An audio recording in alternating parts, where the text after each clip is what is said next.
OWWR Pod, and by that I mean on Wednesdays we read. I'm Hannah. I'm Laura. And we are two best friends who usually do a deep dive into a new book series, one book at a time. But sometimes it's a Merry Christmas episode, Sometimes and you get it's to the hear end of the year. It's the few most of wonderful time our of the year. favorite things. So today These is are a few of our favorite things. Raindrops on roses and whiskers on kittens. Laura recently sent me a spoof video of what's her name, like the other woman in Sound of Music singing a song against Maria, and she's like, "Whose favorite thing is string?" I don't know if that was me. I can't remember. You did. I've sent you so many videos. I can't remember. Laura is on the tickety talk, and my TikTok has like waned because when I got a new phone, it stopped letting me play at 2 times the speed, and I've learned that like my brain refuses to. I really like 2 times speed. I sent it to you. Okay, that makes more sense. And I'm like, you I'm not remembering that. And then you and I sent us the Sabrina Carpenter SNL song. We sent it Yes, to each other. we both sent that. Like, I sent that to you, and then I go into messages, and I had like 8 from Hannah, and I was like, oh, this is one of them that I sent to you, and I didn't even realize it. Speaking of favorites of the year, my roommate and I have been walking around going, I'll leave a trail of breadcrumbs, then I'll leave a trail of loaves of bread. I don't have secrets, but why don't people think I have secrets? It's for those who don't know, it is an SNL sketch of the woman who also made the song about being the friend of someone who already left at a party where she overstays her welcome. And it's just her singing a song about during Weekend Update, saying that she is Sabrina Carpenter, and it's Sabrina Carpenter being like, "Why won't people think I'm gay? I'm the only pop star that people ever questions it." I literally made out with Jenna Ortega, and for a solid 5 minutes, and with an alien on an awards female show. alien on the VMAs. No one questions. They say, "No one questions it." I hear this song is about Shawn Mendes. And Colin Joseph's like, why are you not going to mention the Christmas album? And she's like, oh, the Christmas album entitled Fruitcake. So funny. So Laura and I are leaving trails of loaves of bread to our favorite things. And we're going to go over some of our favorites of the year. So Laura, do you want to start us off with one of your favorites? You know what? I'm just going to start off since we're already talking about SNL. SNL has had some absolute bangers of skits this year. Like, first of all, Bowen Yang, if we do not give Bowen all the awards, that's a travesty. I just really think there have been so many funny SNL skits this year that have been going viral. Like, the writers are on top of it. The cast is doing the work. Like, I've really enjoyed SNL this year. Again, my husband has been walking around going, if that's Domingo, I'm going to be pissed. That's one of my favorite skits. But there's so many good ones. Even like when Nate Bargatze was on and they had that random golf skit. I don't think I've seen the golf skit. I still watch Nate Bargatze came on and there was the Washington one, the second one. The second one. And I specifically made... for everyone, right? Equal rights for everyone. There will be a system of weights and measures. And I made them watch, like, made my roommates watch so many of the Nate Bargatze sketches, because like I still watch that Iron Chef one where he's like making the soul food, and he makes a better soul food than a black woman, and he keeps going like, I don't know, I'm sorry. And they're like, did you grow up in this culture? No, I am sorry. It's so funny. So a good first one, Laura. Yeah, I would be remiss if I did not mention SNL because I have enjoyed SNL a lot this year. They've been very good. And that song of like, I am the plus one of someone who has left. It's so good. The music's back. The bridesmaids wanted a celebration. So we took a trip. Bachelor vacation. Because we know she needs one. A break from Matthew. Okay, I'll stop. Just kidding, Matt. You know we love you. That's you. Oh, thank you. My sisters also sang me a song at my wedding, so that was also very funny because my sister was like, it was very timely too, because that happened literally like a week or two before. My sister was like, I looked it up for inspiration, and I was like, oh, we can't do Domingo. Would have been so funny though. But yes, they did a song, and it was very You just funny need to because listen to the lyrics. That's all I'm listening to. my brothers-in-law were there, and it was to Up Down Girl. They changed the Yeah. lyrics, and I had brothers-in-law going, "Oh!" It was very funny. So, good first pick, Laura. Well, for me, if you are doing a little bit of a TV show, I will do Mhm. another TV show. A lot of my favorite TV shows are ones that you and I literally just covered for TV Tuesday. So I will I say, know like, that's these what a lot are of mine are. I will say, like, if we list one of our TV Tuesdays, just go listen to us, like, Yes. wax poetic. Um, but one I didn't list was Kevin Can Fuck Himself. Oh, yes. I loved that TV series this year. I thought it was Hmm. so good.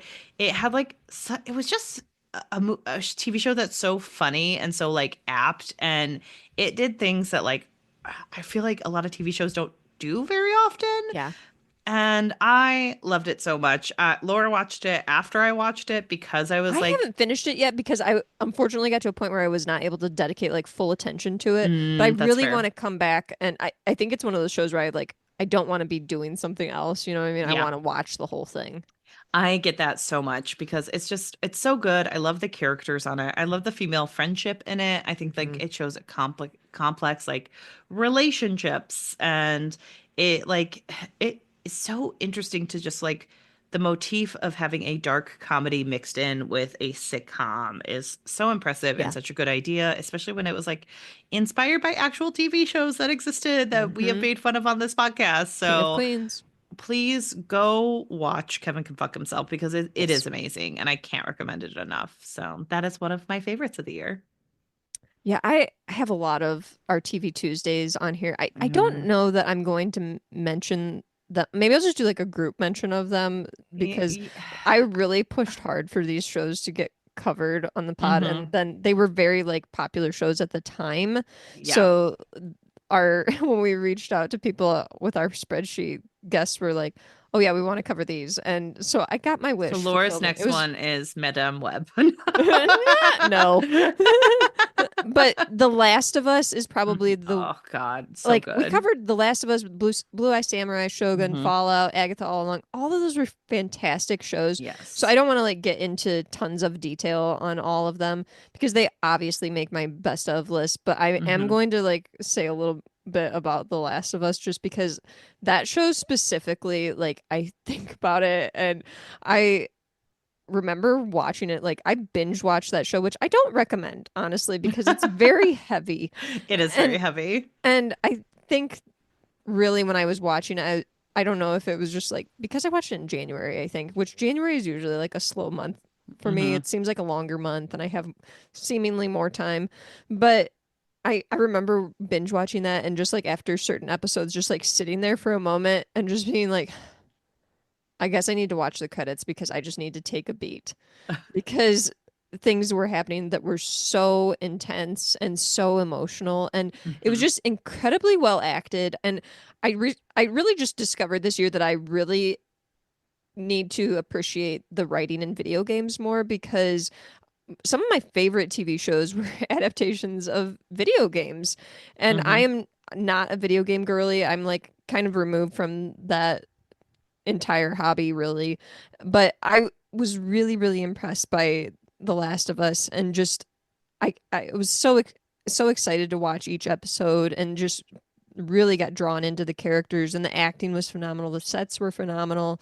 It was a fantastic show and I can't wait for the next season to come out. I think it's Yeah. coming out in the spring and Oh, amazing. I'm so excited for it. Yeah, Hannah, me what's too. your next pick?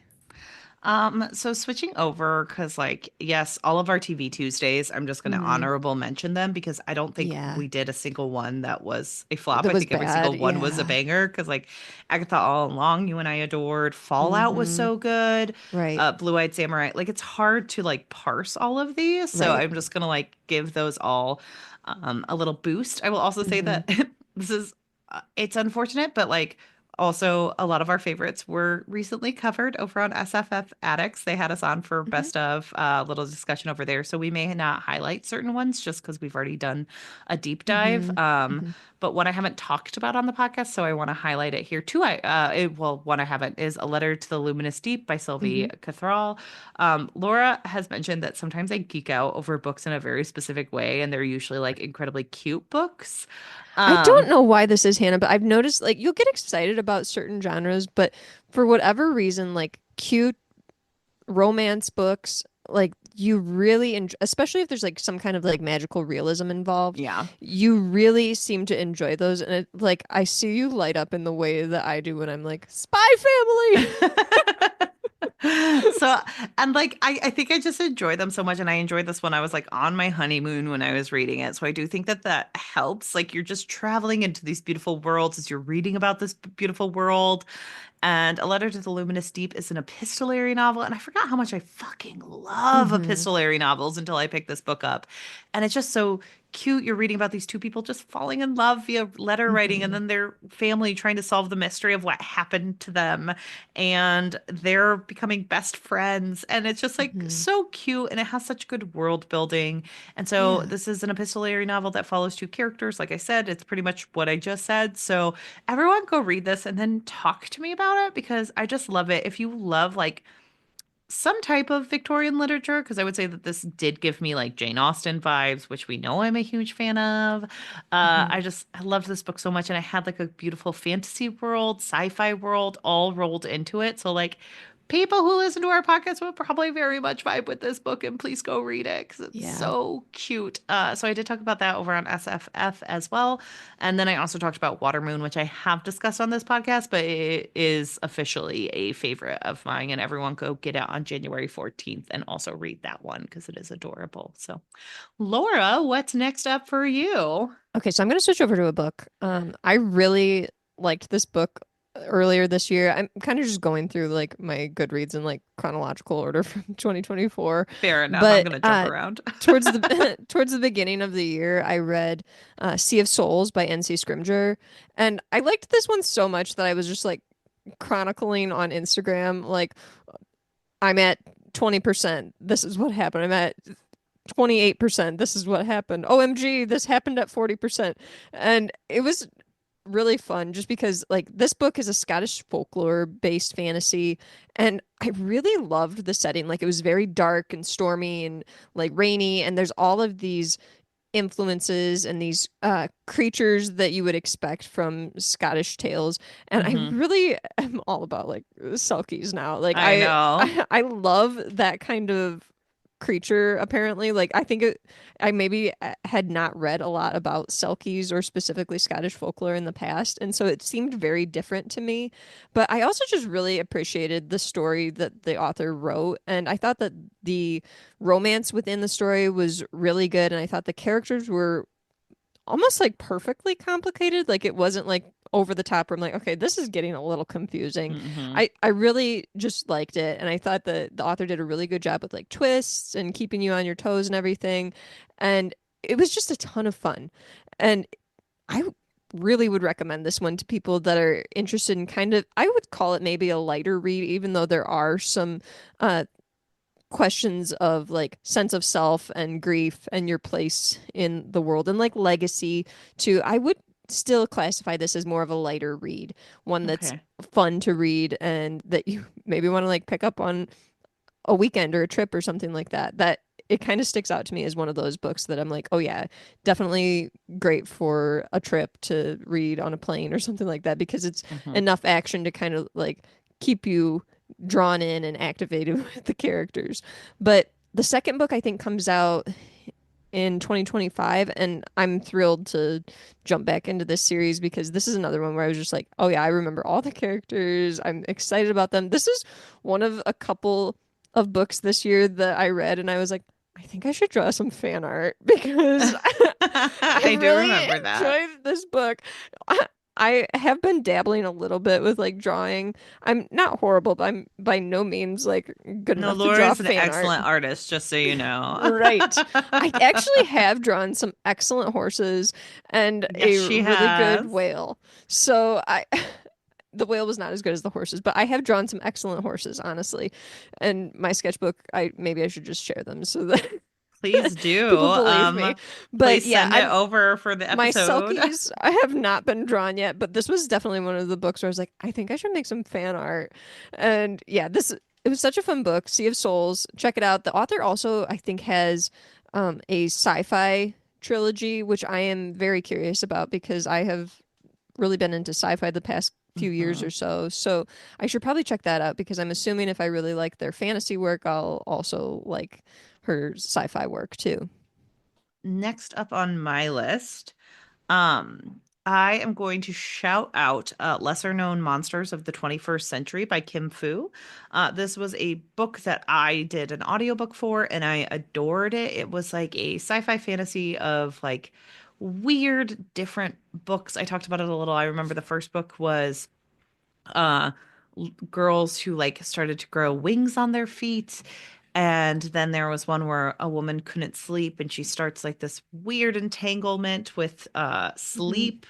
And it's such an interesting and visceral book, and I really feel like I get more into short stories as time goes on and I appreciate them a lot more.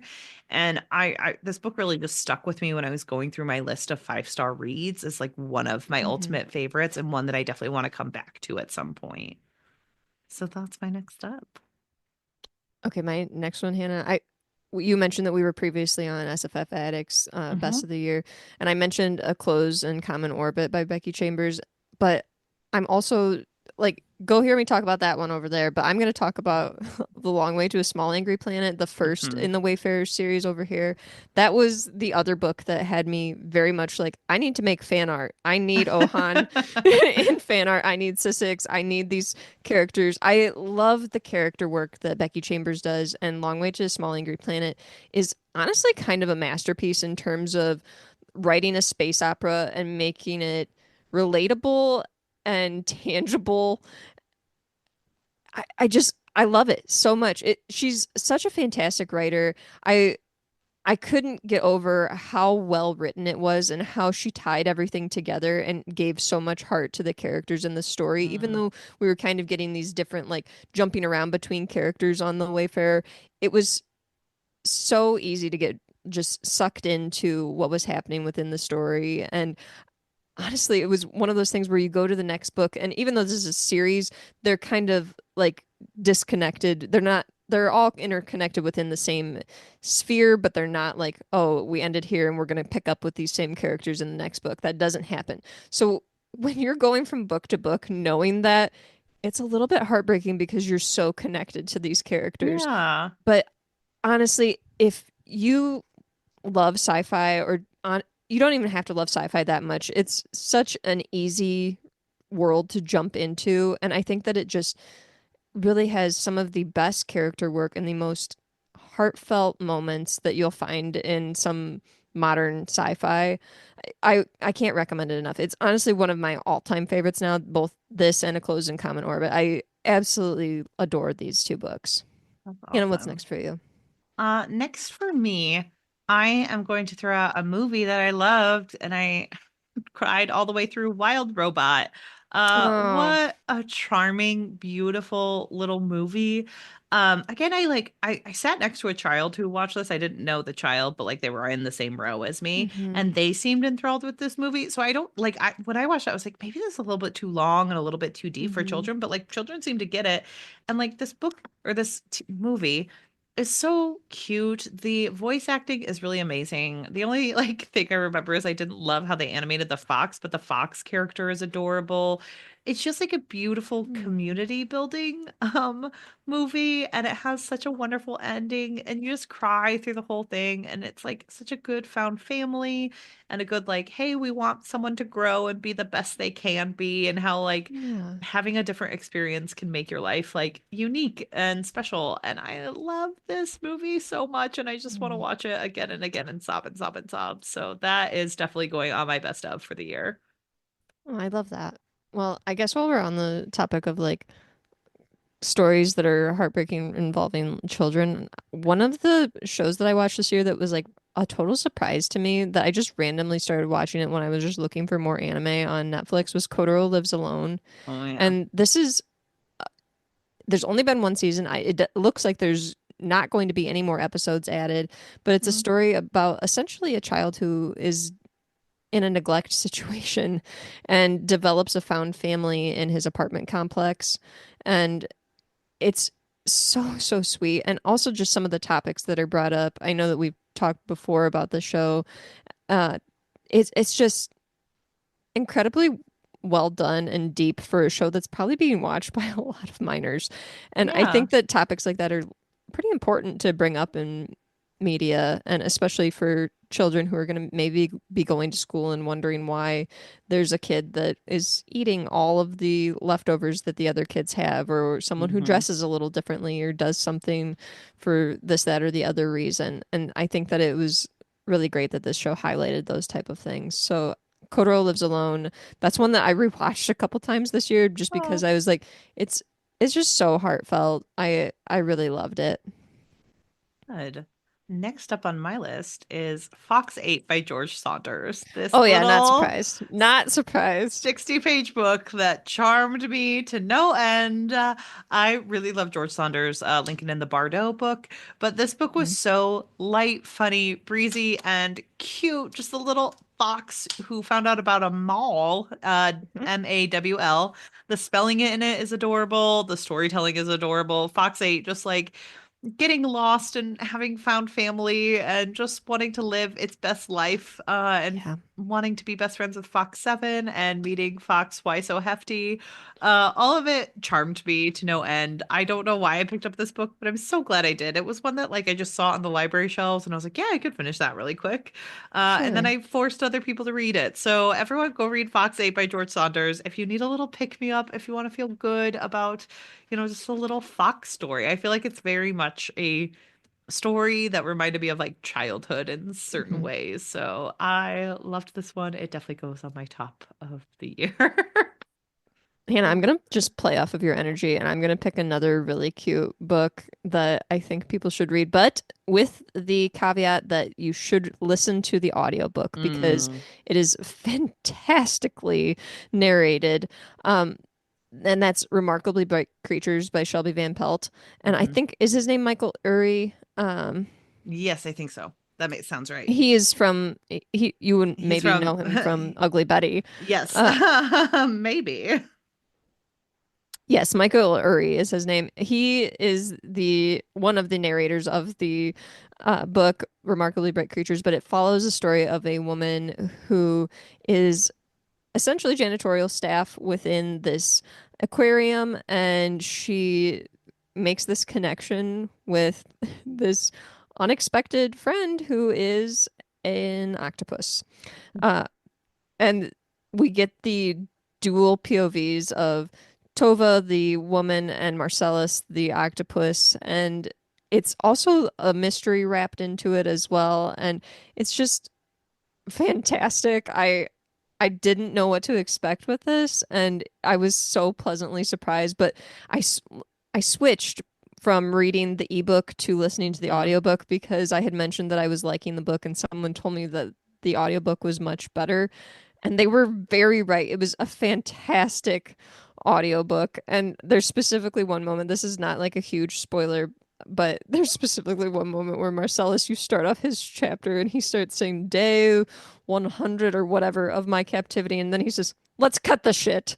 And then he So gets right good. into like the big part of the arc of the plot. And I absolutely loved that moment. I remember laughing out loud. There was so many like ups and downs in terms of emotions in this book, and I highly recommend. Oh, good. Hannah, what's next for you? Next for me is one that we have had the author on two times, but we haven't had her on Ooh. for the third book. But the third book is my favorite, Viviana Valentine Against the Ticking Yes. Clock. I adore this book. I feel like Emily J. Edwards like really hit her stride in this third book. Like it's perfect. It had perfect Mhm. execution. It was perfectly plotted. I thought the mystery was so well developed. Overall, it was just like a great time for people who want to get into this world. Please read the Viviana Valentine books. They're so good. They're so charming. And like she really does her homework on 1950s, unless she's accidentally using zip codes and she finds out after she publishes the second book. And she told us all about that on the podcast. But Emily is also just a wonderful person. I've been a fan of hers for years and years and years. So I was so excited to add this one to my list as one of my favorites. I know, Laura, you haven't read the third I one haven't yet, read it yet. but I just want you to because it's There's so many books you want me to good. read. I know, all the time. That one's higher on the list because it's Emily. Exactly. And she's so great. We love her so much. All the Yes. love to Emily. So fantastic. She has had a little bit of a rough year this year. Yeah. So everyone go buy and listen to her book and review it, please. Yes. Laura, what's next up for you? So I'm going to mention a book that is not my typical genre or a book that maybe I wouldn't have appreciated as much if had I not done it via buddy read. But I read Sweet Pea by CJ Skews with Which is a about friend to of the become a TV show. podcast. Yes, it is now a TV show, which I need to watch that.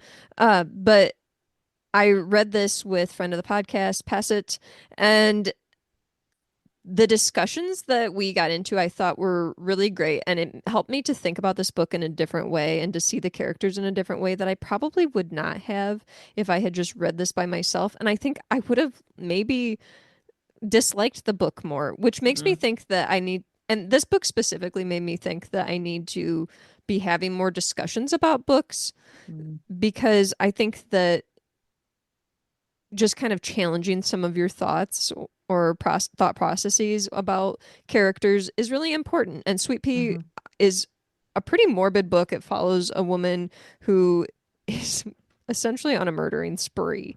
She is going through it and she is taking names. And there's a lot going on. I will say, if you're going to read this book, check out trigger warnings, content warnings, because that is important. But I think if you're able to handle it, that it's definitely a worthwhile read. And likely, if you're gonna watch the show, you might want to have some of that background context of the book. But I really appreciated this book for kind of opening my eyes up a little bit to some different viewpoints on characters that I probably normally would not have found myself drawn to. And this is also a book that I would recommend the audio version because I think that the narrator for the audiobook did a great job humanizing the main character of Sweet Pea, Rhiannon. So definitely check that one out. And thank you to Passett for doing this buddy read with me earlier this year. Yeah, awesome. Next up on my list for a TV show that we haven't, done a TV Tuesday on. I haven't even finished the first season, but it is going to be one of my favorite TV shows, I think, just because I like the style and the way it tells stories. Fargo. I'm late to the game on this. Lots of people love Fargo. Our favorite person, from, from New Girl, Lamorne Morris, won an Emmy for his portrayal in Fargo. Winston? So I need to catch up with it so I can watch that wonderful season. But it's such good prestige television. Like, it's so well done. The storytelling is interesting. It has like wild turns that you're just like, I did not see that coming. And I just appreciated it so much. I will warn you guys that the first season has the guy who played Bilbo Baggins in the Hobbit franchise. And he has said some not great things. Martin Freeman. He said some not great things, so look that up. But overall, like within the show, or you're just talking about him personally? Him personally. So, be careful who you support out there. But I do think that this show is so worthwhile. It's so interesting. And I remember really liking the movie, and I feel like they've done a good job of like keeping that momentum going with that style of movie and that style in this like very specific anthology style show. And I really enjoyed it. I thought it was so good. Well, Hannah, are you gonna hate me for my next pick? Dune Part 2. It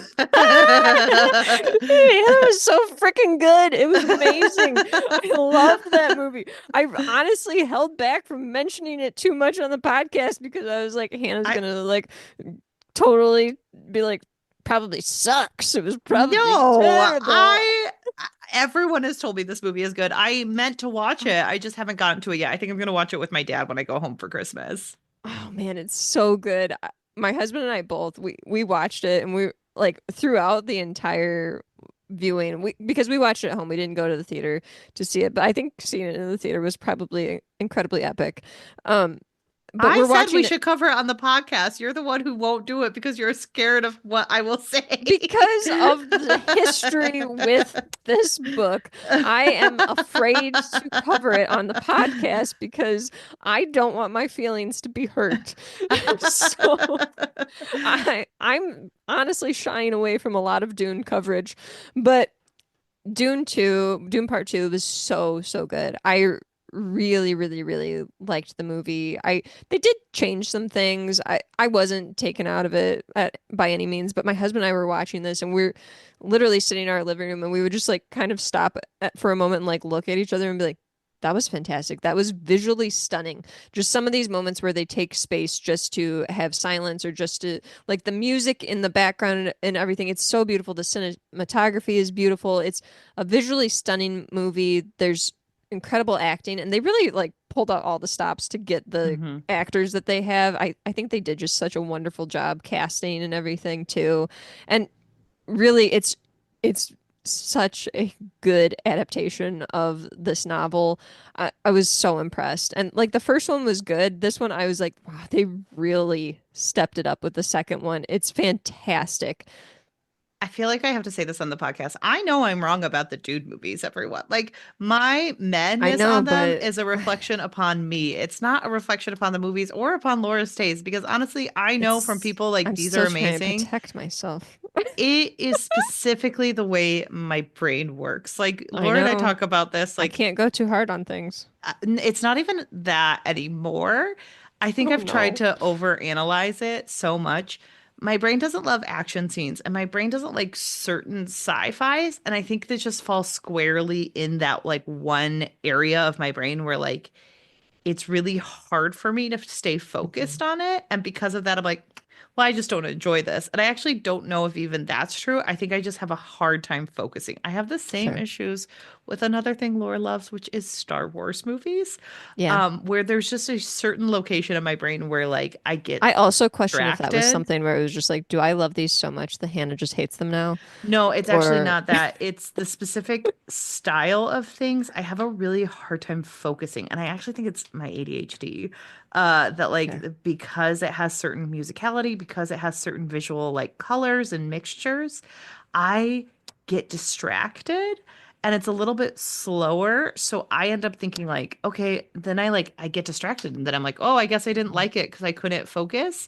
And I don't know why that is, but I mean, it's my fault. to each their own, but I will admit I have been holding back on talking about Dune in general because I've been just too nervous because I was like, oh my gosh, this movie was so good. I loved it.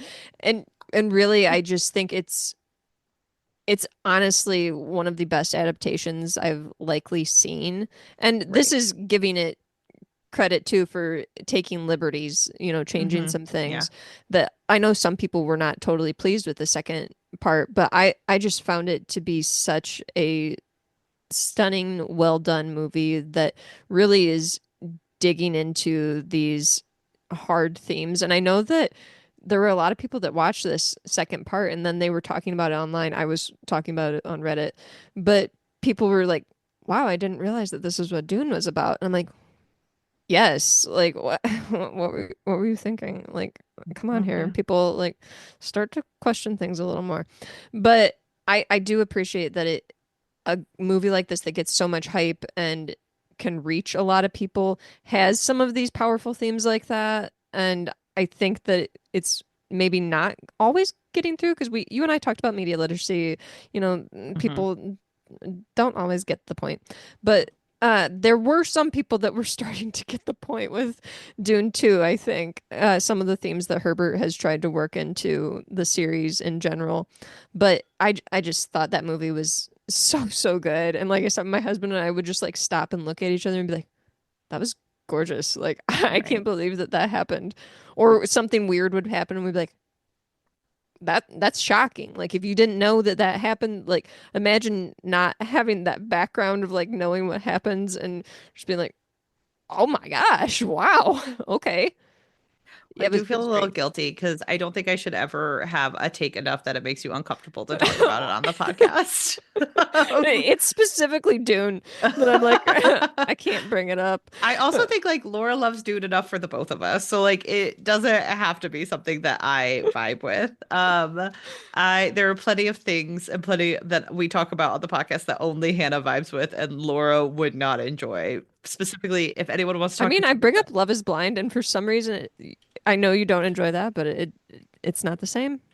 that's because it's like I think there's a difference between like again Maybe it's you and because I I don't try care not to about say those people, guilty and I care pleasures. Yeah, like you about do Dune. very Dune very much has like a specific place in your heart where like I think if you watched BoJack you would not like it. Like I think I've something.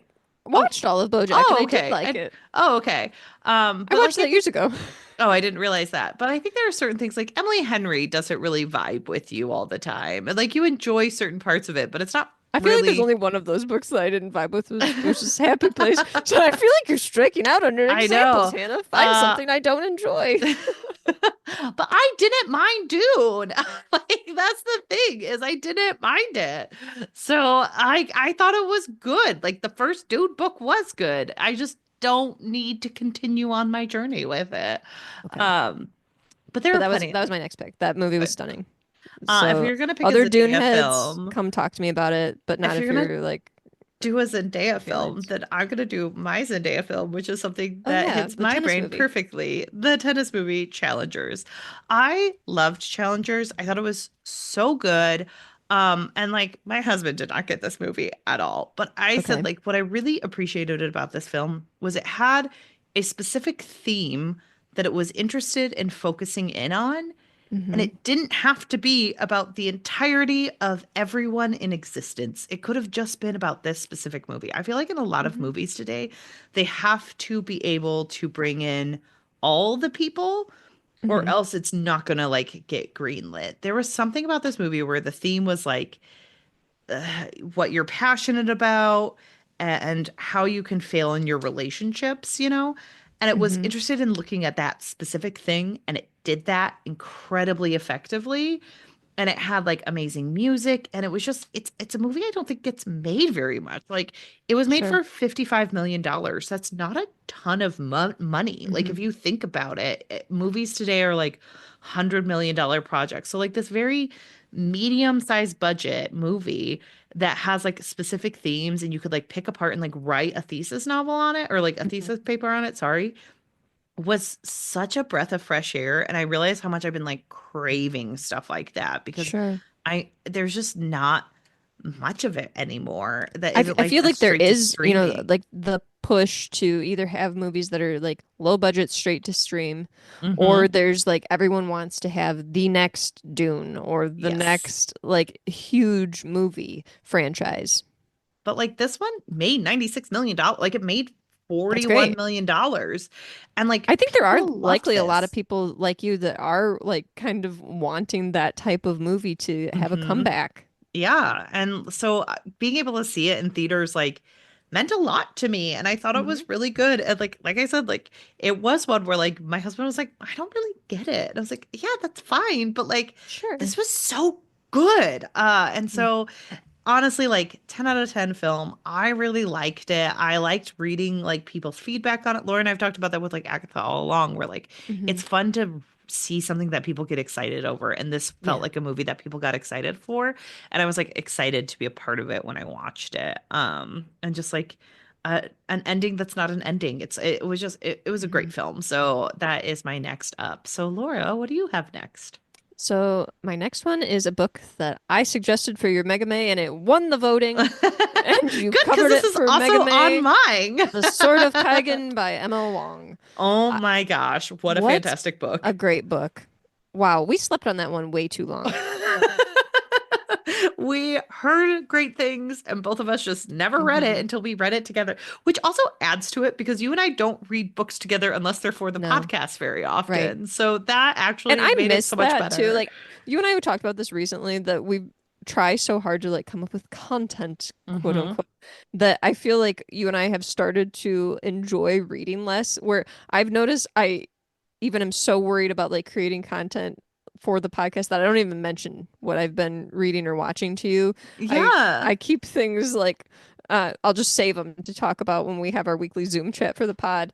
And I'm like, you know what? I need to be better about just like the two of us doing buddy reads or just talking about things and worry less about Mm-hmm. content creation. Like I have gotten better about forgetting about reading goals. I need to get better about less Podcast goals. worry about podcast goals. But The Sword of Kaigen was such a great book. I chatted more over on Discord. Um, but I think you had discussions going on Instagram and also Storygraph too. I would say mostly Discord and Storygraph were where it Okay. was happening. And I do feel like Discord was a really good way to discuss this book. And Yeah. I know I there was prefer like back and Discord. I forth. know a lot of people Yeah, like the Storygraph buddy read feature, but I kind of prefer the Discord setup. Maybe I'm just more familiar with Discord at this point that's fair. because I know a lot of people are really liking Storygraph. I like the stats part of it. I still I have a hard time with all these social medias. It's really just hard to keep up with them all. I don't But use Storygraph as a social media, which I actually is what I prefer about Storygraph is it's not as mhm. much of a social media. It Well, and now is people more are of a going to Fable tracking. and stuff too, where it's like all combined, and I'm No, like, thank oh you. my gosh, I'm not going to it's join it's Fable. I'm hard for so my brain sorry. to Like keep up with all of it. I can't do Fable and I can't learn about Fable. It's just it's too many social medias. I wish that Yeah. we could all be condensed to one space. Unfortunately, I feel like you do have to like go to multiple spaces just to because I do have some friends where like the only place I interact with them is on Blue Sky. Yeah. And so yeah, I get it, but The Sword of Kaigen was such a fantastic book. I loved the discussions that were being had, but I think just in terms of a fantasy book that portrays powerful women and women who are undergoing immense trauma and Yeah. things that we rarely talk about Mm-hmm. with and within fantasy stories especially, but also just within fiction and within media in general. I thought that this book was incredibly well done and the characters were just so great. I loved the way that relationships were depicted. It really stood Yes. out to me the way that I'm not remembering the main character's name off the top of my head now. Oh, Um, that's gonna make me mad, so I'm just gonna look it yeah, up. I'm gonna also look it up. Uh, it was a long time ago that we read this. Why do I want to say it's like Misu? Um, Misaki. Masaki, yes. Yeah, Misaki.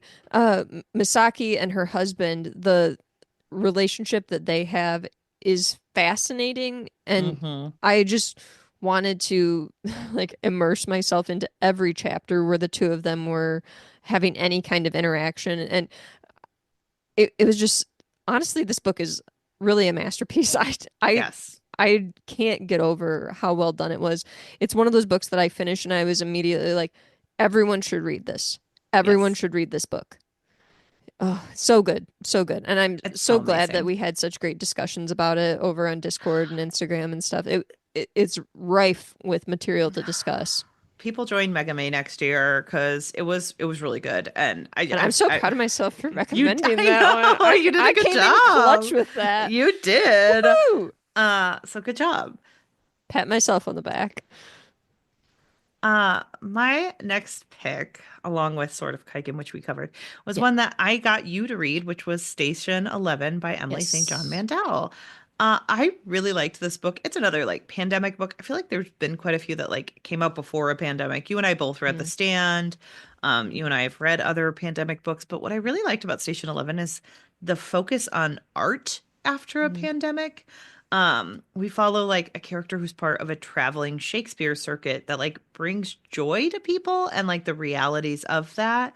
And I really think that that's where this book became like a sweet spot for me. And like the writing did remind me of things like Piranesi, which also like hits a certain part of my brain that's just so happy with the You love way magical realism. I love magical realism. I love like intricate characters who you don't always know what happened to them. And there's like a lot of weird mystery and a lot of like unfolding and a lot of like missing crossed paths. A lot a movie by a director that apparently I've been following since childhood where he's just not that into you. Ken Kwap is his number one fan. Hannah, I just love that Laura revealed that to me on our episode last should week. I So Tag the funny. office ladies. I feel like you should. Just be like, Hannah's a huge fan. Angela and Jenna. Please connect us with Ken Quapis. Hannah needs to meet him. I have my murder board of him somewhere in the background. But I just really enjoyed Station 11. I was so impressed by it. Like I've heard other people say to read this book, and there are so few books where I read them and I'm like, that does hold up in my brain of like what I Hmm. wanted this to be. And I haven't really watched the HBO show yet. I want to. But I was really impressed with this book. I actually got Laura to read it, which also Hmm. makes me really happy. I feel like this is the year where like you and I did have a little bit of like We content did is try to read key, some books but that. we actually tried to read each other's books, which we so Hmm. rarely do. And I think that that's beautiful. So I think that added to my love of this book. So thank you Hmm. for adding to it. Oh, yeah, no problem. Hannah, this was like my year of reading some more manga. Some Well, there more, as in like exponentially more than you've ever read in your there life. was one series in particular that I read so much of, like 19 or 20 volumes of it, and that was a side character's love story by Akane Tamura. Oh, I love this series so much. It's just a simple slice of life story where we follow a young couple who are navigating college and having a part-time job and then getting full-time jobs. And, And Laura is like and so I excited to am say that. invested.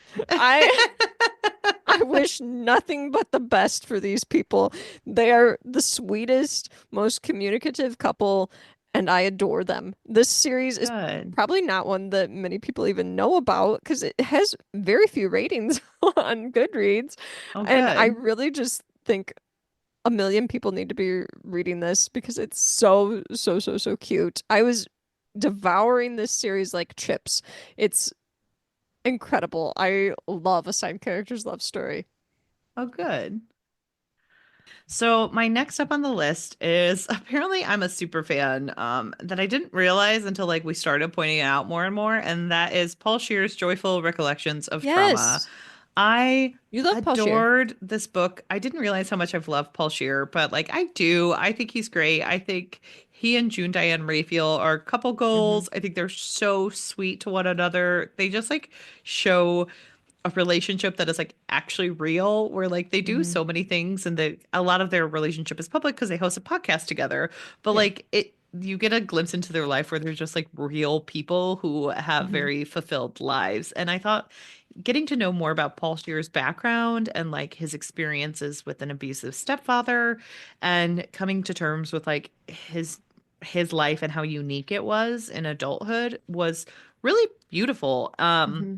I'm not a huge celebrity memoir person, Hmm. but I really enjoyed this one. And I thought it was just fascinating to hear a lot more about him and a lot more of like what kind of makes a person like Paul Scheer, who is someone who's Sure. incredibly like invested in key things, who it was like on the cutting edge of podcasts and who is like willing to take these chances. I think learning about who he was as a child is very interesting. And I know that Laura ended up listening to this book as well. Yeah. I And really liked it. it was really good. And I really, if people are fans of How Did This Get Made, even if they aren't, like he's a very interesting person to learn about. And I think like learning about what abuse looks like, especially in the time he Hmm. grew up, was also interesting. Like the conversation he has with his dad that didn't go the way he was expecting. It was really interesting. And I really liked this book. So it's definitely on my best of for the year. Well, Hannah, speaking of media literacy and what makes people the way that they are and discussions of that nature, another show that really enjoyed this year was The Boys on Amazon Prime. And I've watched Yes. all of it now. I'm totally caught up with even the recent season. There's going to be one more season. There were times in this most recent season where I was ready to give up the show because it was pushing the envelope so much to the point where I'm like, this just seems like it's gratuitous violence. It's Yeah. not, it Which is doesn't why I make gave up on the sense. show, is because I couldn't handle it at Hmm. some point. Like the sexual violence got to me. Yes. And I did manage to finish the most recent season, and I'm hopeful that the next season will wrap up nicely because I think this is how they're going to end it. But I think that that show is honestly fascinating just from the way that it has been written and acted and the way that our culture has reacted to it, that show fascinates me because I've Hmm. talked about it in real life with a couple people and had very different reactions to it. Yeah. And I know that I've even had interactions with people online and we've had very different reactions to it and even things where I'm like questioning my own takes on it and Yeah. everything. And I think it's just a fascinating show that likely will have somewhat of a cultural impact that is undescribable. Yeah. And it kind of blows my mind some of the boundaries that have been pushed with this show and the response to it, that it's been so positive. I am baffled by that show in general. But if anyone wants to talk about The Boys or have more discussions, friendly discussions, we're not getting in fights because I know people do literally fight over that show and how characters are A betrayed. weird thing. Yeah, don't be weird about it. But if you're wanting to have like a kind discussion about that show, like I'm all for it because I could talk about that show and its characters and the fans for a really long time. So Right. I had to mention that one. Yeah, I like that you mentioned that one because I do know I really liked the first season. Hmm. I couldn't I continue on. absolutely understand people tapping out on that show at Yeah. any point, honestly, because so much happens that it's just like, Hmm. excuse you, what? Uh, uh, let's see. My next pick is Northwoods by Daniel Mason. A lot of my favorites were audiobooks this year. I feel like this was a year of audiobook You for me. did so many audiobooks. It's almost at 50% for what I did for audio Wow. versus others. So I was very busy this year and I did a lot of driving this year because I started commuting as of last year. So I started listening to more audiobooks as time went on. And Northwoods was such a good book. I want Laura to read it so badly because I think it's so much up your alley of like this, it's just like a house, a place that like you see all the changes and all the people who have like lived in that area and it's like very spooky and ethereal and there are ghosts and there's just so much life that's been lived in that area and it was Mhm. so good. I'm so impressed by this book. It's a lit fic. I feel like it's just so like atmospheric and I feel like you and I both enjoy an atmospheric novel. Mhm. And I really was impressed with the writing and impressed with the storytelling in this book. And it was just amazing. I was blown away by it. And so I had to add it to my best of. So, so another book that I read earlier this year, which started to like get a little traction because it was the winner of the Sphinx contest, Whoop, the whoop. first Sphinx competition, which was A Sorrow Named Joy by Sarah Chorn. I Yes. also read Sarah Chorn's other book, Necessity of Rain, and that one was fantastic too. Sarah Chorn's writing is so emotional, but A Sorrow Named Joy is a novella, so very quick read. I would highly recommend it. It's a sci-fi-ish story, and it's definitely one that's slower paced, but once you get to about the 50% mark, you're like, oh my gosh, I didn't realize this is where we're going with this. Yeah. And I really appreciated the way that she took her time with the story and didn't try to force the readers to, or not even really force the readers, but didn't try to like force herself to rush a story just to get to a certain spot. You know what I mean? Yeah. Yeah. And I just think that Sarah Chorn is really an underrated talent. And I wish people would check out her work more because it's just fantastic. The Necessity of Rain was like my favorite book last year. I Yeah. loved it so much. And A Sorrow Named Joy was really, really great too. So if you have like an afternoon that you're looking for a novella, that's one you should pick up. It's only Awesome. 74 pages. Go read it.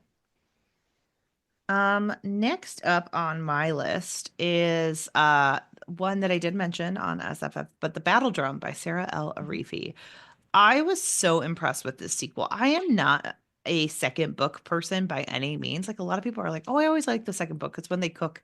And I'm like, "I always think the second book is a little bit slower and a little bit more muddled and it's always like a I agree placeholder with to get that, to the Hannah. third book." Completely. And I loved the second book. Like the first book is kind of just like a Colosseum-esque, like we're fighting to find out who's going to be the next like so Hmm. and so. This book expands the world so much and Hmm. it's fascinating. It's fascinating to see the world that Sarah L. Reeve built. It's fascinating to see these characters grow and to see how like people in privileged spaces can often fail those around them because they don't understand when they're trying to like decenter themselves from the conversation, the ways they can still harm others. And that happens a Hmm. lot in this book. And I was impressed with how hard Sarah L. Arifi went at those types of themes, as well as the themes of addiction. As Sure. someone who has like struggled with addiction, I think it's very common in books and television series to show a person who gets sober and then all of their problems are fixed. Hmm. But being sober does not mean that you are no longer a flawed human being. In Sure. fact, you can often go into other toxic behaviors as you're trying Hmm. to figure yourself out. That's why, like, people who have been alcoholics often turn to cigarettes. Like a lot of Hmm. people who quit go to smoking or they go to these other Sure. things because they need something else to cover that. And like it's just fascinating to see these characters because we have a character who's an addict who often can like blow up certain parts of their life without thinking because they still haven't fully healed or fully done all of the work Hmm. that they need to get to a better place. And I'm so impressed by reading a character like that because I don't think it's talked about enough. And I think like it can also be hard for someone who's trying to go through those like addictive things to be like, okay, so now Sure. that I've done it, I have to be perfect. And it's like, no, you can still be human and you still are going to make mistakes and you'll get through that. But like it doesn't, you still have to like own it and own your mistakes, but like you are still going to be someone who makes those mistakes. And I was so impressed with seeing something like that in this book as well. And I really loved the second book. I thought it was very interesting. And there were certain parts that like had me questioning certain things and had me questioning like, do I need to grow in this way? And I think that some of the best books do that for you, and this book definitely did that for me. I love that. Well, this What? is shifting gears completely Oh, good. because I talked about this show a lot earlier this year, but Delicious in Dungeon on Oh, Netflix is such a yeah. cute anime. I loved all the characters so much, and it's one of those where I'm like, I need the Funko Pops, I need the shirts, I need all the gear because they are so sweet. I love them all so much. I just really loved that show. It's such a popcorn show, really, and it was just it is a lot of fun. I love Fallon. I love Chilchuk. I love them all. They're just fantastic. Marcel, I love Marcel. I they're so great. I can't say enough good things about that show. And it's just like such a strange show because we have this group that is navigating this dungeon led by their leader Laios, who decides that in order to survive, they have to eat monsters within the dungeon, which is secretly and not so secretly been his plan all along because he is wanting to try some of this stuff out. And I love the way that they all react to him, like, Laios, quit being such a weirdo at times, but they have such a beautiful found family, and they bring in Senshi, who is my favorite character. Senshi is fantastic.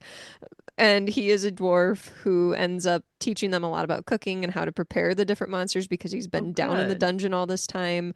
And it's such a cute show. I love this found family, and I need someone to play the French horn when I make food so that I feel more motivated to complete cooking. Oh, good. Because sometimes it's a chore. So,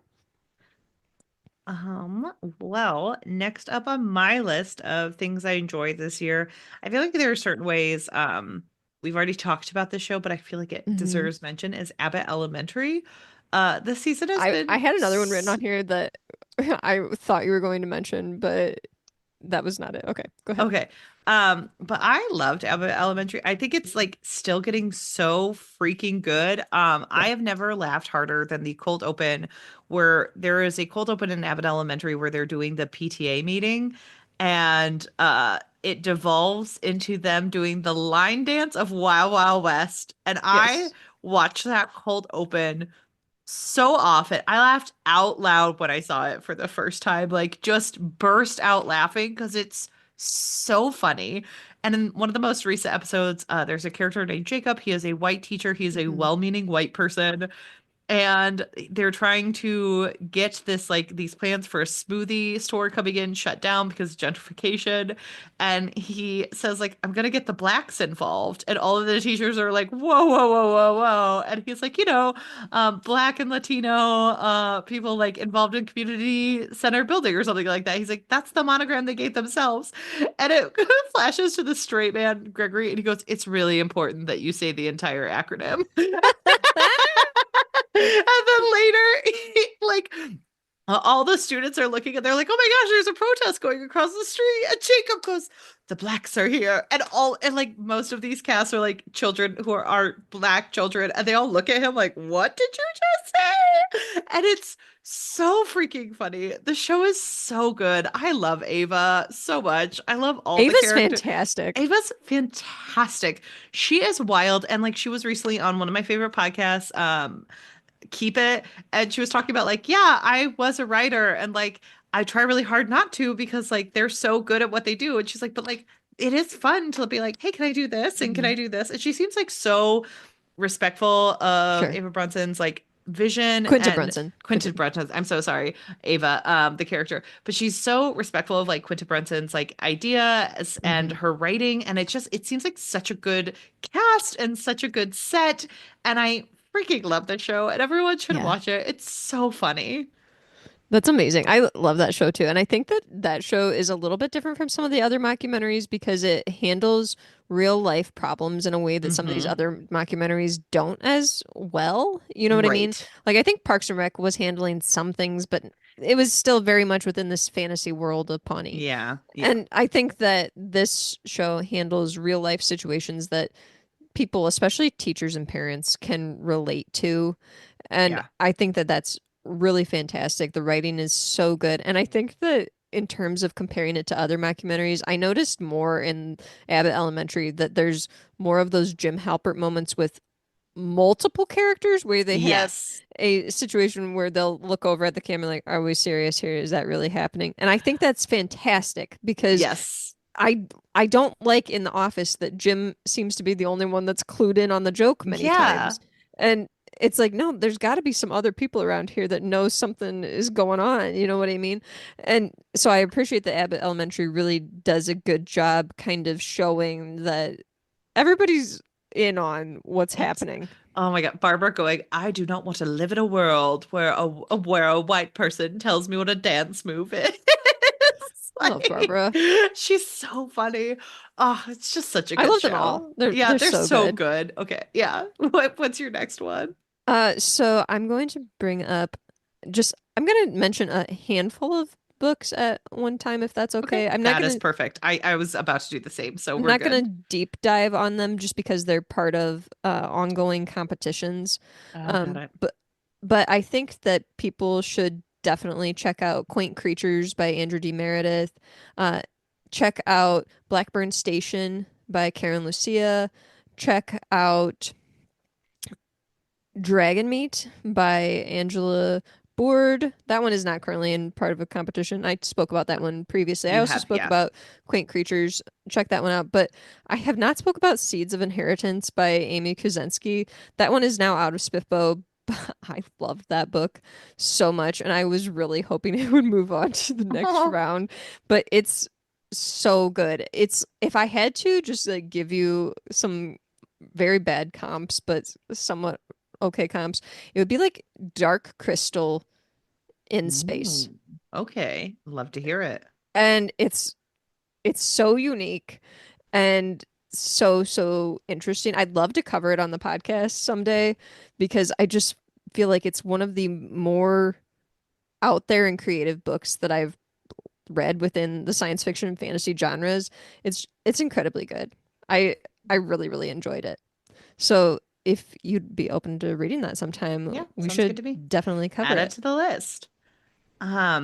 All right. For me, I'm gonna do a quick rundown of some memoir slash nonfiction that I really love this Hmm. year. Hunker, a memoir of my body, by Roxane Gay. I have had a little bit of weight gain this over the past couple of years, where after my mom died, I put on a lot of weight. And I've always lived in a family of plus size people, and this book it was very good and very, it's a harsh look at the realities of people who have weight gain, and also the look of a Black woman who is fat. And Roxane Gay was sexually assaulted, and that was the beginning of her weight gain. And this is a very interesting Mhm. book that looks at that looks at her sexuality, that looks at all the things. And I would compare it to a book that you and I have also read, Heavy. Mhm. They're very similar books in some of the themes that they touch on, but very unique because this is the experience of a Black woman, and a Black woman who is bisexual. And I found it so fascinating. Um, Educated by Tara Westover. This is one that we have both read. That is a look at a girl. We've talked about it on the podcast, but it was so amazing and just such an important book, and everyone should read it. And I can't believe it took me this long, even though I, wanted to read it for years. And then for another memoir style nonfiction, Braiding Sweetgrass by Robin Wall Kimmerer. This book is so good. You have to read it slowly because you just have to take it in. I also read her book, or listened to her book, Gathering Moss. It wasn't as good, in my opinion. Okay. It feels like it was one that she technically probably wrote earlier than Braiding Sweetgrass because it goes more into her thesis and things like that. And so it kind of has those hallmarks of an earlier book for me.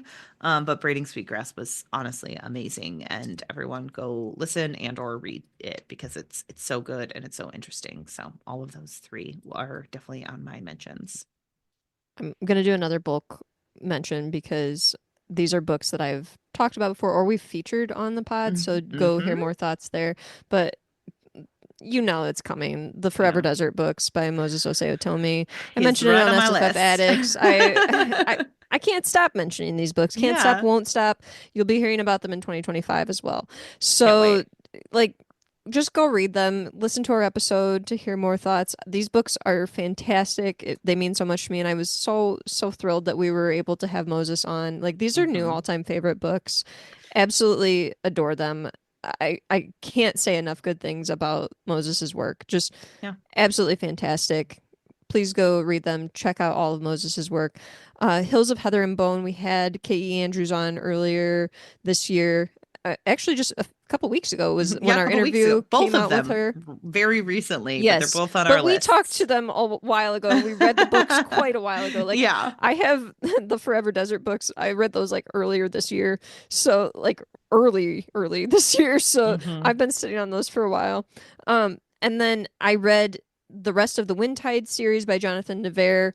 Really excellent sci-fi Hmm. series that I would recommend to people if you are interested in, if you like the themes that are present in Dune or Andor.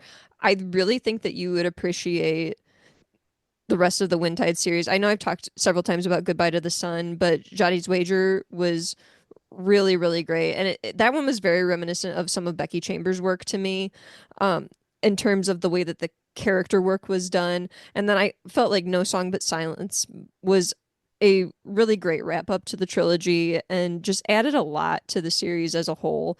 Really excellent sci-fi. And then also Cosmic Widow, I've talked about this one and I have a review up over on FanFi Addict. This was a book that I had the pleasure of beta reading, and I really enjoy the Agent Renault adventures. They're so fun, and this book took more of a turn into questioning some deeper themes that we didn't have within the other two books, and I appreciated that. I really like things that are questioning time and what we do with it. So highly recommend all of Jonathan Navarre's work.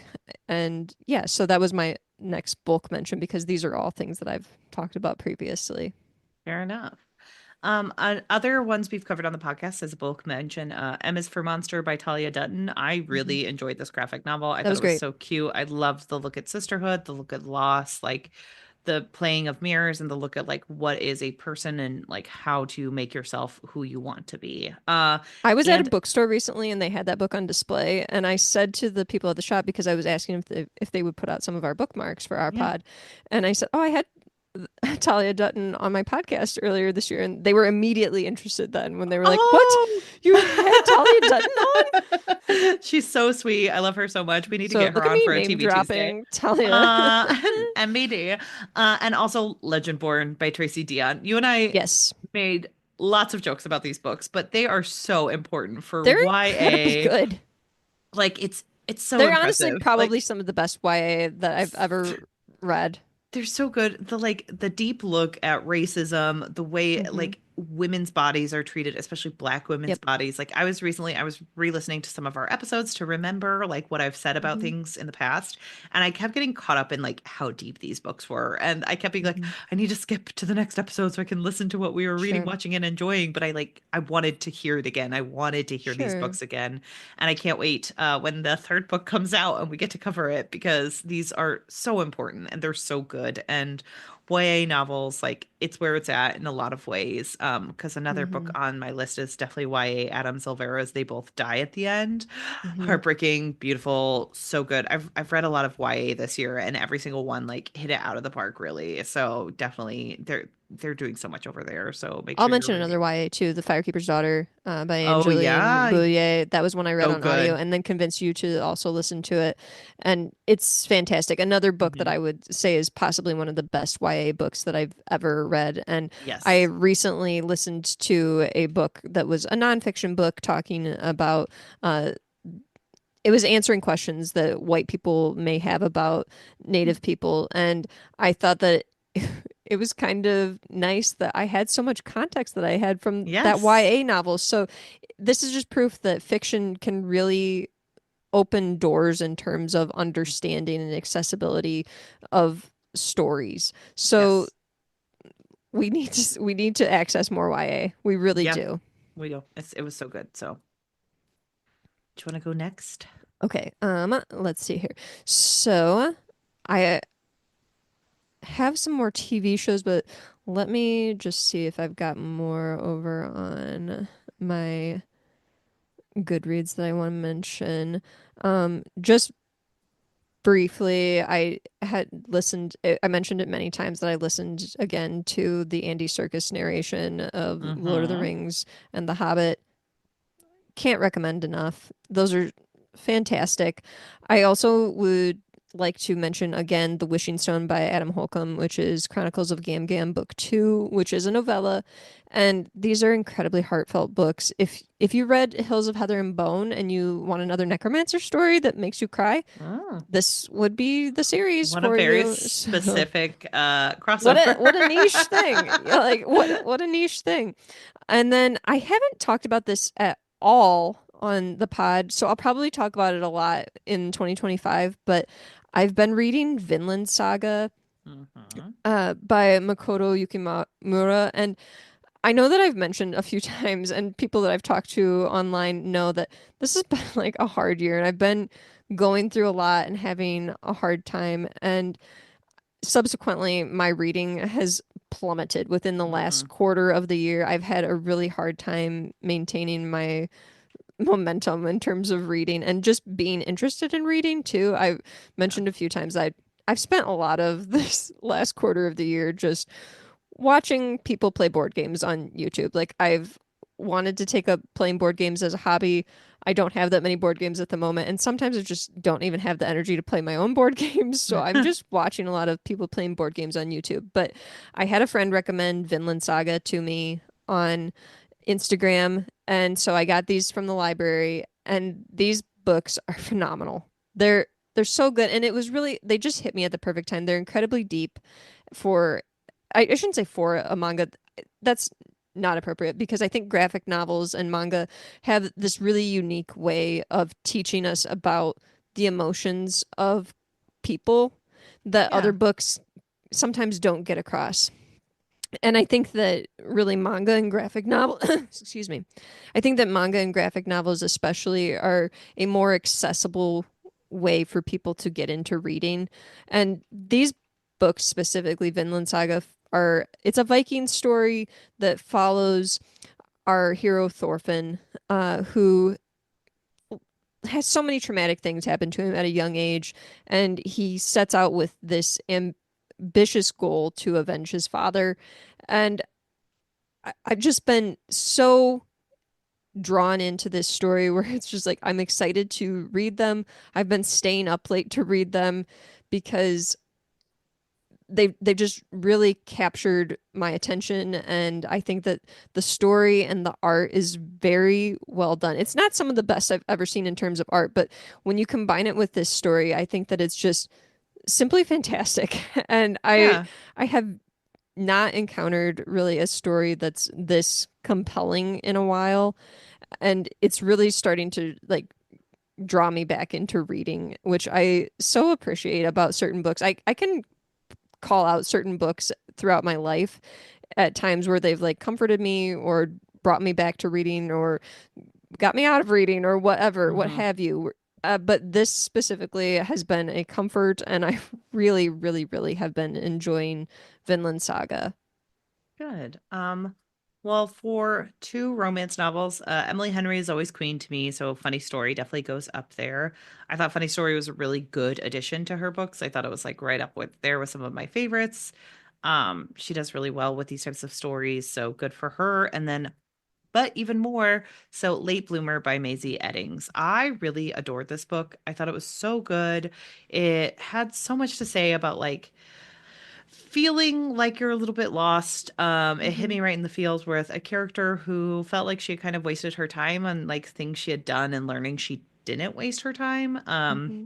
I often feel like I've made certain decisions in my life that feel like a waste of time. And then Hmm. in retrospect, I'm like, Don't we no, they all? made me who I am today. And that's important just as much. But I really appreciated Late Bloomer. I thought it was so sweet. It's just two women on a, flower farm trying to heal and trying to move Hmm. past some of the ways that they were treated. And I do find this book very funny with the fact that like a woman gets handed a winning lottery ticket and then doesn't share anything with the person who gave it to them. And I'm like, that is so cold, but also like that friend was shitty. So good for you in Yeah. a weird way, but also just like very strange. But I did really enjoy that book. And I feel like it is worth mentioning for some of my favorite rom-coms of the year because I do love a good rom-com. So, I love Laura, that. what's next for you? So I'm going to bulk mention some of my Marvel shows that I watched. I think like Mm, towards the end of last year or the beginning of this year, like January-ish, because I was sick for quite a while yeah. in that period of time. And so it was really a blur to me. So if I've mentioned these before, sorry, not sorry. I've talked a lot about Marvel. I have complex feelings with Marvel, a la the way that fans react to it, similar to The Boys and, media literacy and all that Yeah. jazz. But Echo was a great show. I really enjoyed that. I also liked Loki a lot. I really liked Loki. I started And watching season two and I'm having a really good time. it's So, great. yeah. Yeah. It's really great. And I think when people keep like calling out like, "Oh, such and such is like the butterfly effect." I'm throwing away that reference and I'm just going with Loki from now on because I think that Loki is better. Perfect. Perfect. So No notes. I that's my energy right now. But Ms. Marvel was also great. I Yeah, I love loved Ms. Ms. Marvel. Marvel. You and It's I so are good. Ms. Marvel stands. I started rewatching it because Good. I just love it. It's so good. It's so good. I liked the Marvels movie, so sue me. I thought it was cute and good, and I Hmm. think her character is great. So people need to Yeah. like calm down. I actually liked Yes. that one. And then Shang-Chi and the Legend of the Ten Rings, that was one that I think I watched maybe at the end of the year and I didn't likely talk about it too much on the Hmm. podcast. But that one in my mind, I'm like, it's far and away the best Marvel movie. And argue with me however you will, I suppose. But I think it's just incredibly well done. And it's one that I'm like, I can see myself rewatching this many, many times. And I have Yeah. rewatched it. So that is saying something in itself too, because like for as much as I like complain about Marvel and stuff, the fact that there's certain shows that I'm willing to rewatch, I think that's telling that Yeah. they maybe are standing out to different people and that other people are taking things away from them that not all groups are. So that's my bulk mention of my Marvel stuff. Good. Well, next for me, something that like it's more an app. I'm still kind of experiencing a little bit more, but I really did enjoy my foray into Dimension 20 Hmm. like stuff. I thought it was a lot of fun. I haven't gone back to it and I really do need to. But I really like it. I think it's like interesting to see different things. And I what I really liked about my love of Dimension 20 is A, being able to talk to people about it over on the Discord Sure. and B, learning that there are things that I haven't experienced yet that I can still geek out over and learn that I Yeah. really, really like. I feel like you said, like you and I I think have been trying to weigh different options this year about like how we feel about the podcast, how we feel about content creation, and we don't want to burn ourselves out. And watching Dimension 20 was like something I got excited about again. And like you said, like with Vinland Saga, it's like, oh, I can be really excited about stuff. And that's good. And it's not just Mhm. about what I can talk about, it's what I can experience and I can want to talk about it. And I think that Right. that's pretty big. So Dimension 20 definitely gets mentioned for me. Are you going to mention Never Have I Ever? Oh, it I happened had so that long ago. I had that written on here and I specifically put dash Hannah. I honestly forgot, was the final season this year? Yes. Wow. I don't remember it being discussed by us when I was going through the show Well, the notes. thing was, I think I watched it in June and you watched it earlier in the year. Oh, okay. Yeah, because the final season was released in 2023. That's why I didn't bring it up. That's why. I'm Yeah, just that so far behind. you're just that far behind, Laura. Okay, well, never mind then. Well, you can talk about it if you want, if it was No, your that's favorite. okay. I just thought you would mention it because I was like, that was the last season, Hannah. It was the But last it season was last my year. ending for it Yeah. apparently this year. So, okay, no, I'll just batch mention the Star Wars shows that I watched this year that came out, or one that I rewatched. Tales of the Empire came out. Not as good as Tales of the Jedi, but I still liked it. I do kind of like that anthology style storytelling that they're doing in an animated show. The Acolyte got way too much hate. Come Yep. at me. That's a good show. It should have gotten a second season. Don't care what you people say. Star Wars fans, don't be the worst. The Bad Batch is a really good show. It really is. And shocking the turns that that one takes and how dark it gets. So, Oh. yeah, I was really surprised by that one. Um, yeah, so that's my batch mention of Star Wars things that came out. And then another show that I really thought did a great job in terms of the transition from season one to season two. They got tons of hate for the first season and ended up being one of my favorite shows of 2024 was The Lord of the Rings Rings of Power over on Amazon Prime. I thought that their second season was really fantastic. And people hated on that show so much for the first Mm-hmm. season and I enjoyed the first season, but I don't think that I hold those things so dear to my heart. Right. So I was a little more welcoming to have any kind of experience back in Middle Earth. And apparently not everyone can do that. So they were really offended by the first season of it. But the second season really did a great, great job of amping up the stakes. And I know a lot of people were like, okay, yeah, you're right. It is good now. So good on you for changing your minds because the second season was really good, especially the penultimate episode was fantastic. I think that some of the actors did a really, really, really great job. I Charlie Vickers is fantastic, and that moment in one of the final, I think it's the final episode where we get this like this is small spoiler, we get this gorgeous look at him. I was like, I'm in love. I, I he was such a Good. beautiful person in that moment, and I think he portrays that character so well. And I think it's even more interesting knowing that he didn't really know who he was portraying going into this. So fantastic. I really, really, really loved Rings of Power season two. Oh, good. Well, I am slowly coming to an end on mine, but I do want to I shout am out as the well. video games that I loved this year. And I So, wanted to shout out some games and YouTube things. okay, perfect. I have some games and then I have a couple books to still shout out a little bit. Okay. But Okay. shout out to Hollow Knight, the Mhm. cutest little game in the world where you have Owen Wilson monsters that go, wow. And just like Wow. some of the most expansive, like gameplay, some of the most beautiful visuals, some of the hardest things like and it's just so interesting and good storytelling. I didn't love reading as I don't in video games, Mhm. but I really liked Hollow Knight. I thought it was so much fun. Played for hours as well as my cozy game Stardew Valley that I've spent way too many hours on. I start a lot of games saying that I'm really bad at them, and really I just need to work harder on them and learn how to play You're like me, where them. you're like, I'm not good at this instantly. I'm done. Yeah, how dare you? And then like 500 hours later, I'm like, oh, so this is how you do it. Um, 500 hours later. I mean, probably with Stardew. But I really enjoy it. I think like that's been very helpful for me. This has been a very stressful year for me. I planned a Hmm. wedding this year, so having something that like I didn't always have to think about was really nice.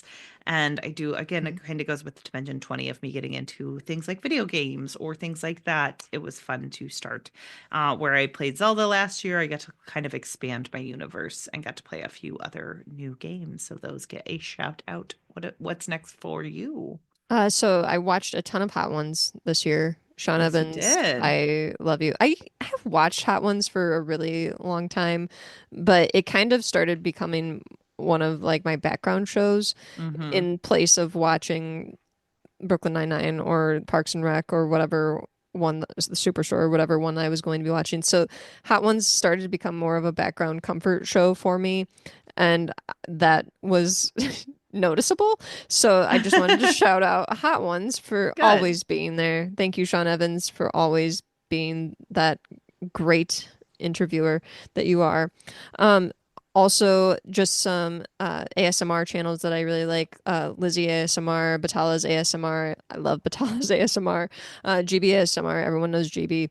But Batala ASMR, really like JoJo ASMR, Fast ASMR. Those were all ASMR channels that I really like on YouTube. And then Foster the Meeple is my favorite Yeah. board gaming channel. It's all about board games and board gamey things. And it's a couple, Jeff and Jamie, who talk about board games. And I watched them play a lot of board games this year. So shout out to Jeff and Jamie.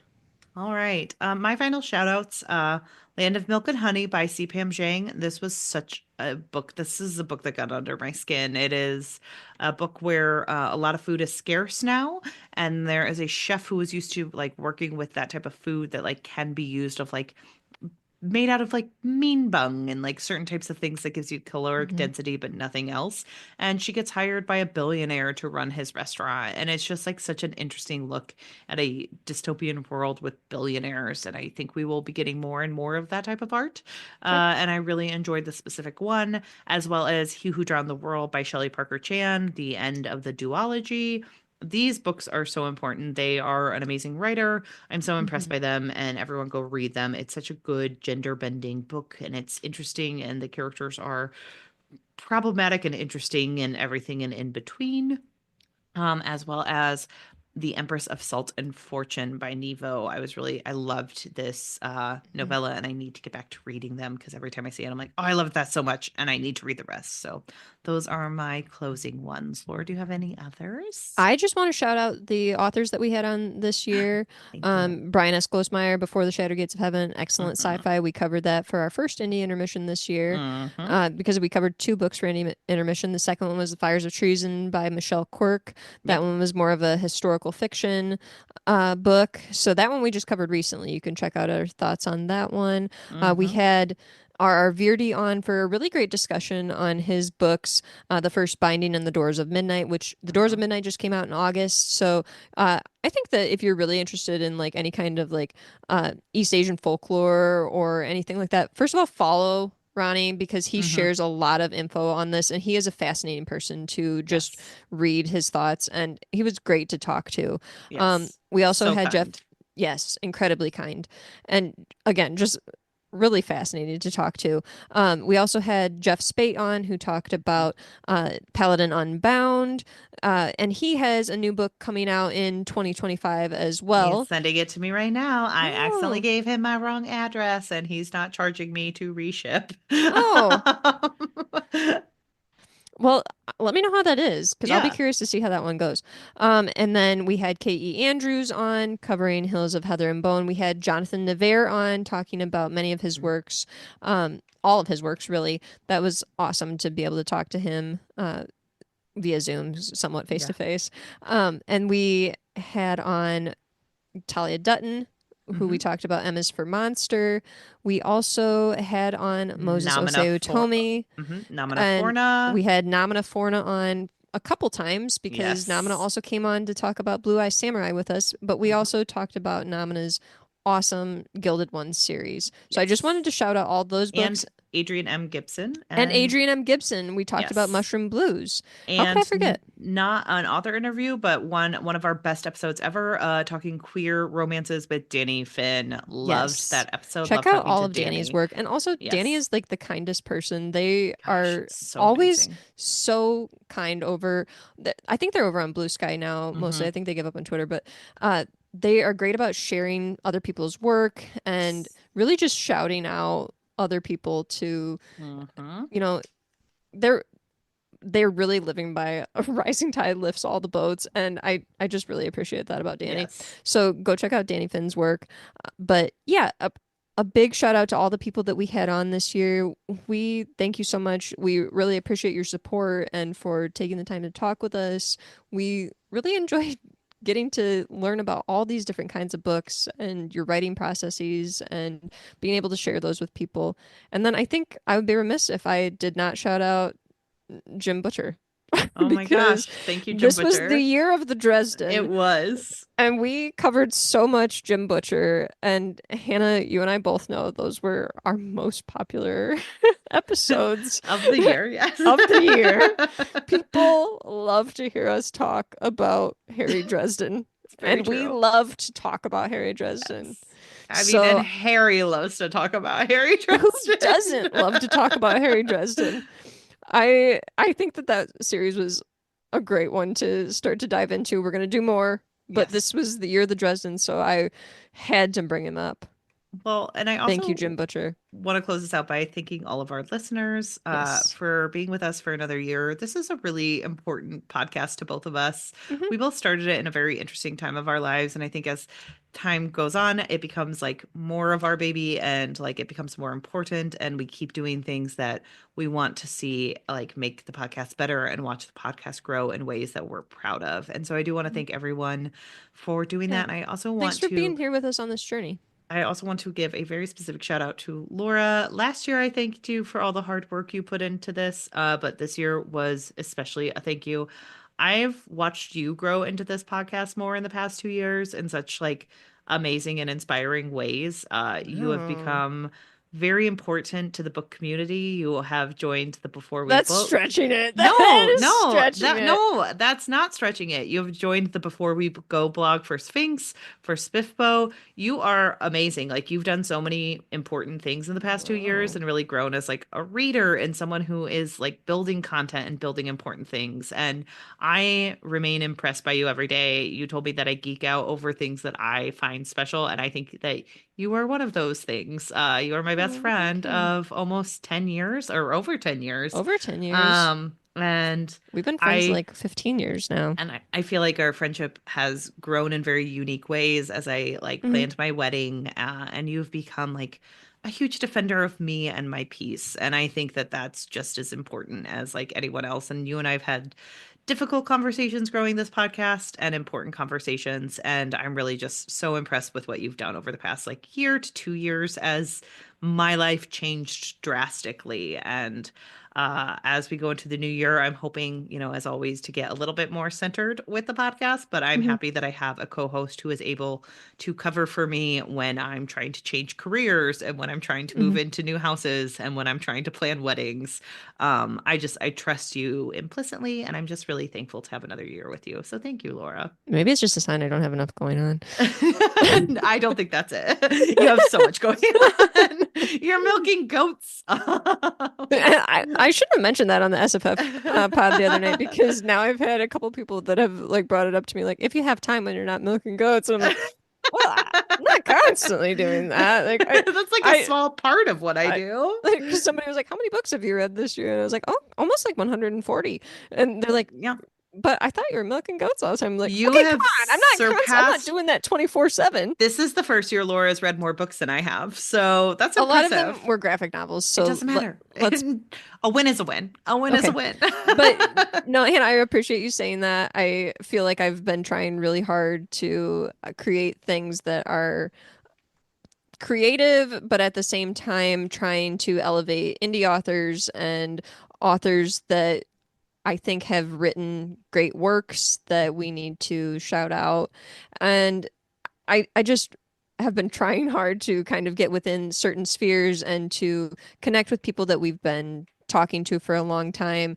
So I appreciate you acknowledging that. It's at times been a struggle because, like this has been a hard year for me, just personally with a lot of things I've had going on. But I really love doing this podcast with you. It's one of my favorite things. And at the end of the day, like it's more about just like us being able to talk about books and geek out over it. That's why we started it, and that's my favorite part of it. Like like the author interviews and everything are great, but my favorite part is just like us being able to talk with each other and geek out over things that we love and to geek out over each other because there's so many times when I'm editing, even throughout this past year, even when we had like a recording that we're like, oh, we weren't feeling the best for this one or that one. There were so many times when you would say something and I would laugh so hard in editing. And I'm like, you know what? I guarantee that some of our listeners are not laughing this hard, but I just find Hannah very funny. Yeah. So and I think we both just enjoy each other's humor and personality in general. And yes, we really are great friends, listeners. This is not a farce. We are indeed friends. Snowball, you're my best friend. You're my best friend.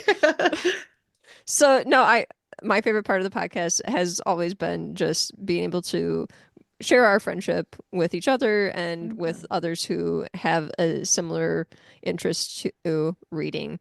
So I hope going forward we're gonna continue to pick up the speed. We really hope that if you like the podcast that you'll share with friends, or if you have some ideas of maybe books that you think we should cover or authors that we should have on, or maybe just people that you think we should talk to that are someone that have a unique interest or that they talked about a show that we also talked about that we should cover for TV Tuesday or something like that. We're not making a ton of promises because you know what, it's life. Life's getting rough out there. So we're not making a ton of promises. Dark times we're headed into. Right. In these dark times, it's hard to say, but we are definitely going to be trying our best to create great content for you. However, that may be. Can't wait to start covering the Broken Earth trilogy next week. This is huge, guys, because Laura is taking over the reins of the plot episodes. This is nervous. It was weird because I picked up the book. Get ready to hear me badly describe the most wonderful series on the earth. Oh, I picked up the book and I was like, oh my God, I'm so excited to read. And I was like, I only have to take generic notes. Like, I'm so nervous. I'm gonna be really impressed by this. I hope N.K. Jemisin never finds out about my plot episodes because she's gonna be like, did she even read the book? Understand what the heck? The book? No, I can't wait to find out what these books are about. Join us next week as we cover the first third of the book of the fifth season by N.K. Jemisin. I cannot wait. This will be a really new year for us with new experiences. We have some great content planned for you all. So please join us and please rate, review, and subscribe. It does mean a lot. It does matter. Make sure you're listening to us. Share with friends. Join us over on our Discord where we can talk and geek out about things. We really would love to talk to people more. Our Discord has been really hard to kind of get flowing. Yeah. And I think we both would love to chat more with people over there. Yeah, or anywhere, really. Yeah, join us on Blue Sky. We only do updates on Twitter anymore. Instagram, please. OWWR pod. And, join us for TikToks for when I post random TikToks from time to time. As long as TikTok is around. Yeah, I mean, it's about to be. So we will see.